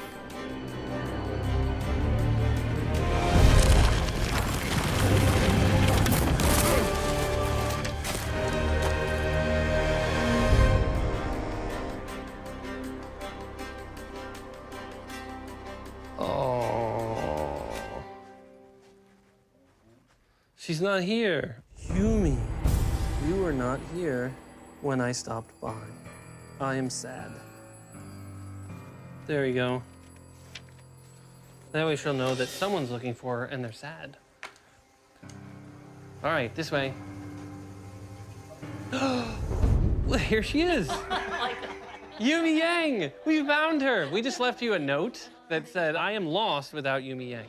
All right, this way. Don't run, Raph. Run, Raph. Dun, dun, dun. This is so exciting. It feels like we're doing something.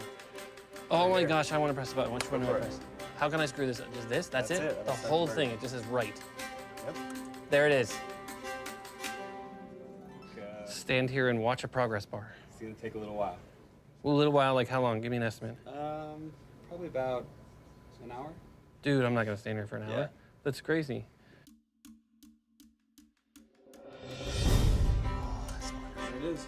A lot of disagreements and a lot of passion went into making this blank disc. For all of you watching, this is how we used to play games back in the 90s. This is a weird, like, retro experience. It's so analog. Yes. Look at that logo. It's beautiful.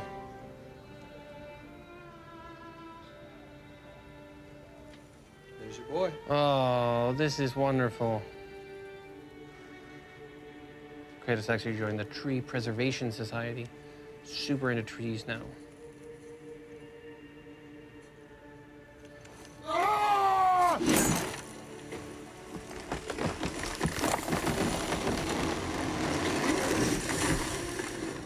This tree is a metaphor for the franchise of God of War. And at the very beginning of the franchise, we chopped that fucker down so that we could chop it up and then carry it around and then burn it.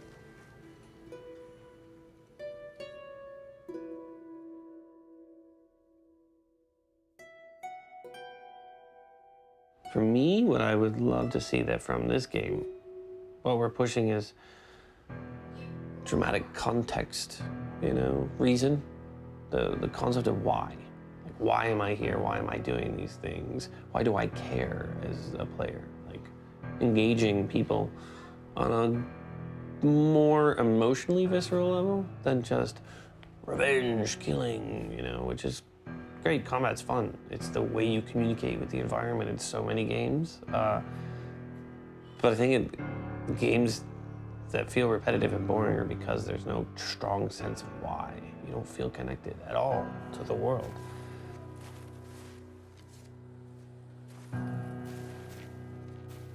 Broken quiver will slow your draw. Pain we endure.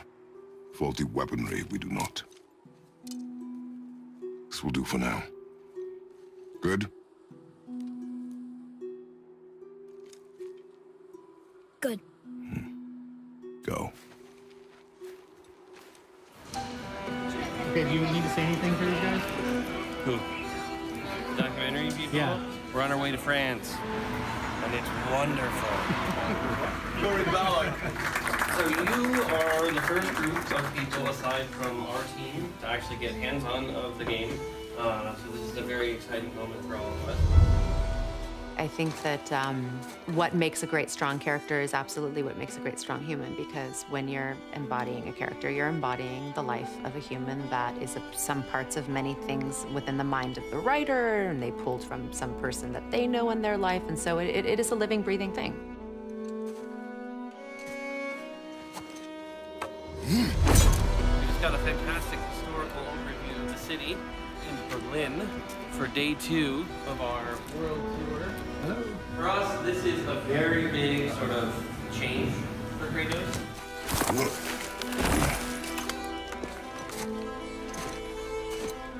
Yeah, there were times when my wife was holding the camera and FaceTiming a basketball game so I could watch it while I was at some corporate offsite meeting or something like that. You just do what you have to do. You know, we all, as a family, had to balance. And were there struggles? Were there tears? Of course there was, but that's life. You get through it, and we're all still around, and everyone kind of grew from those moments. That was the last. All right, let's do this thing. Never played a God of War game, but what's exactly the nature of Kratos? It's a very good question. What is the nature of Kratos?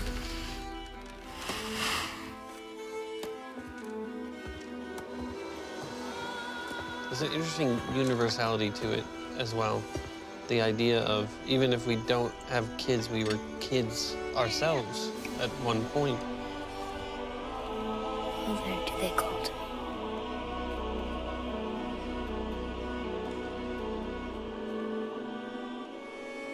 Mother, do they call to me?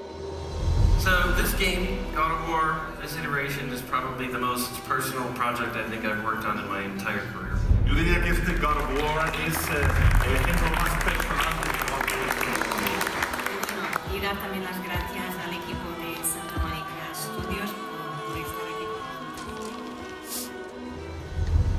that is the true challenge of parenting, is not to sit there and hide the world from them, but to prepare them, you know. Go through the pain. Yeah, to go through the pain.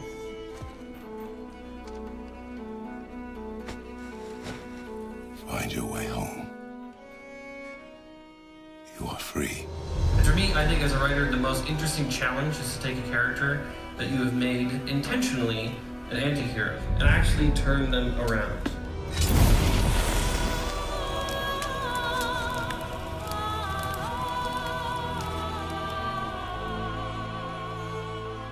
I think a difficult thing for anybody is the time you put into it. At the end of the day, we're going to spend nearly 4.5, almost 5 years on this thing. 5 years. 5 years, and at the end, you have one thing.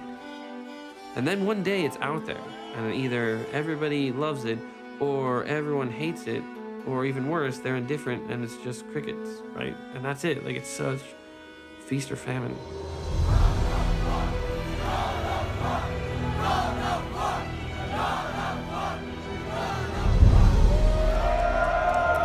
We have great jobs, we're not complaining. But there is a sacrifice, you know, and, you know, we would question, like, is this worth it? I'm excited. I'm not sure how he goes from Greek mythology to Norse mythology, but I'm interested to see how it happens. Normally we know him as an angry, aggressive person, but I mean, I think it changes good sometimes in a sense, you know? I wasn't okay with it until my kid said, Dad, we know. We know why you were working. We know why you missed stuff. You know? I was never okay till it. Something's happening.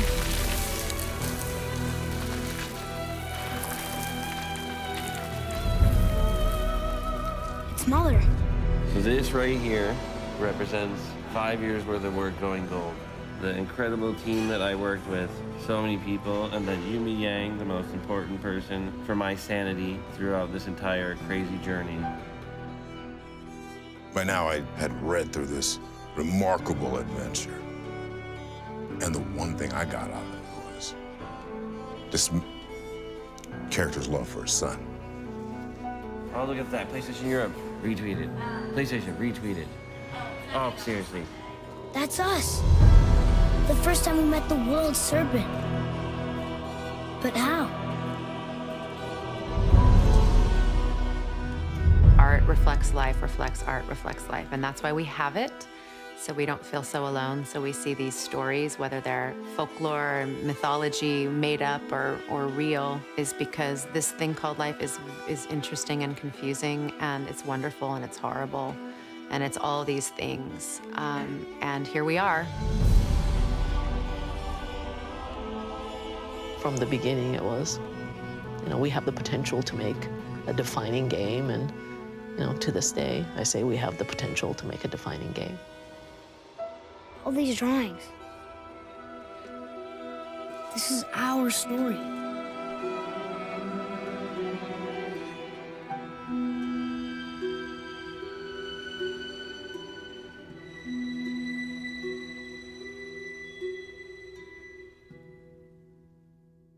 Okay, I've stalled enough. I'm hitting enter now, and thank God it's not on the front page, so I can stall just a little bit more. Information is not there on the front page of what God of War is yet. I'm clicking on games now. Holy shit.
Success is not guaranteed.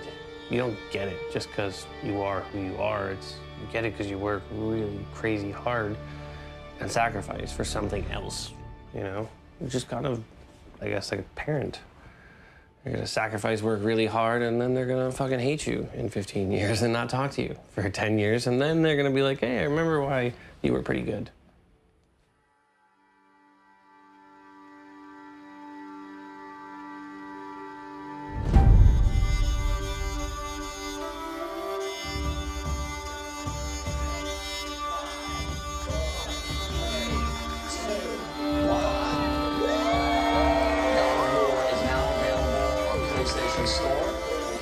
This game is big. This is a big, big, special, great game. God of War is back on PS4. This game changes the franchise in a number of huge ways. It's a bold and risky move, one that paid off in spades as one of the greatest games of all time. God of War is a masterful composition of exceptional interlocking parts. Santa Monica Studio is taking us all to Valhalla.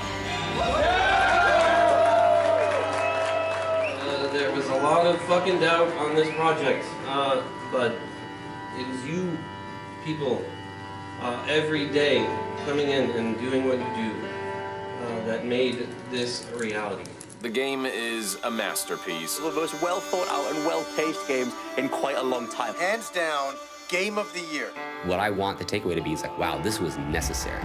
This was interesting, this was different, this was engaging. This game is just fucking incredible. God of War doesn't just feel like the next step for the franchise, but the entire video game industry. Yes. Ow, you're so Yes, I've been waiting to do that. We're joined by Cory Barlog. Cory, of course, is the creative director of God of War. The father-son dynamic is obviously... Yeah, I mean, obviously that's the beating heart of the game. I wouldn't say I had any doubts about if we could do it, because the talent at the studio is absolutely amazing. And there are people here that won't let this game fail. I consider myself one of those. I do this because I want to make something beautiful, and I want everyone to see it. Ah, this game already got me in the feels. How did that even happen? Oh! I stunned one. Oh, shit.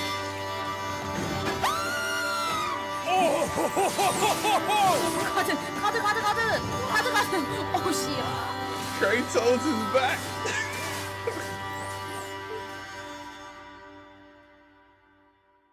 All right, and the game award for Game of the Year goes to God of War.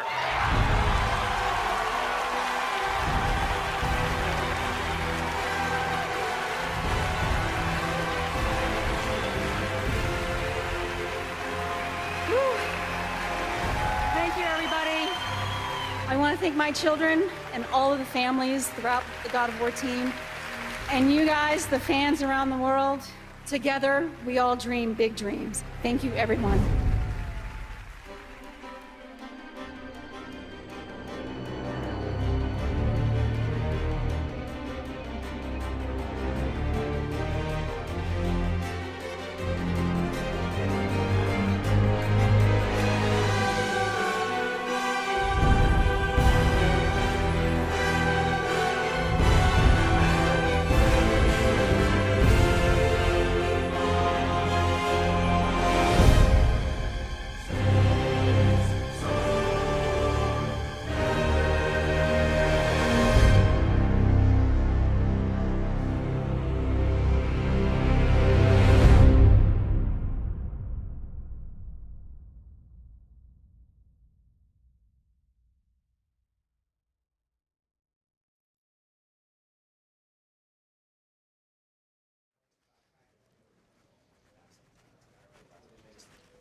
So the amazing thing is, for everybody at home, this is how easy it is to make games. Just walk around the studio, you hit a button once, and the game is finished.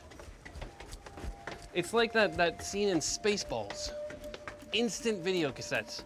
They're out in stores before the movie is finished.